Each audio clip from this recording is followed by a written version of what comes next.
I've had lessons this year which has amounted to me feeling like I'm certainly getting better, and my golf clubs have probably starting to get to that point where I need to start trading some out and looking at some new things. I'm really in love with a 5-wood, and I think that has to be the base of the set. Moving from there, the irons 2 or 3 years old now, need to start looking at perhaps getting something a bit more modern, a bit better. I've got a 3-wood which can be tricky to use at times. It has its hot days and its cold days.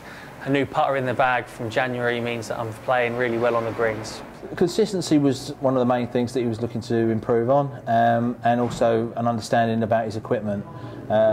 He had a regular and a stiff shaft combination where his driver was stiff and his fairway woods were regular, and we actually decided that, well, we agreed that the correct specification was a regular shaft, which is why he was struggling with his driver. So when he comes to replace his driver as fairway woods, he's going to go into a regular flex, nothing too stiff for him. The first thing that I identified was at fit with a 7-iron, he had his ball position far too far forward in his stance, and he was manipulating the face angle, so he's actually pointing to the right of the target line, so we saw a lot of ball fly out to the right. Using the strike mat and the impact tape, we also determined that he was actually getting a lot of strikes to the back of the bottom of the golf club, which means he was just releasing the club head a little bit too soon and not having a descending blow and striking the ball properly. So we had to actually adjust his ball position, make sure that he was having a downward strike on the ball.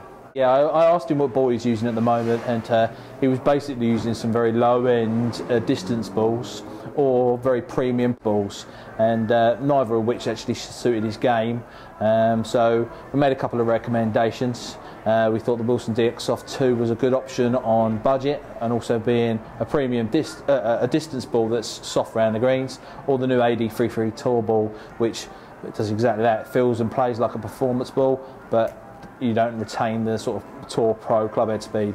The expectations were to be really pulled apart, which I'm glad I wasn't pulled apart as badly or at all really.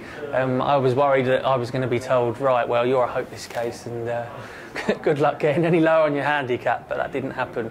It was quite a constructive day to understand much more about my swing, and even though I've had lessons earlier on in the year, I think some bad habits have sort of ingrained themselves in since having those lessons, and today was really good to get those bad habits ironed out and learn a little bit more about improving the strike of the ball. I think having to be able to come to somewhere like this where you can, you know, talk about preferred manufacturers but also take a look at different types of clubs has a massive benefit. Being able to pick up some of the latest models of the irons was really nice to be able to see that they will improve my game, and actually finding out that the tailor-made clubs are probably the best for me from a distance and dispersion point of view, with a slight tweak on the standard shaft really was helpful to know that if and when I do get my new irons, I'll be able to go with some more knowledge than just picking them off the shelf.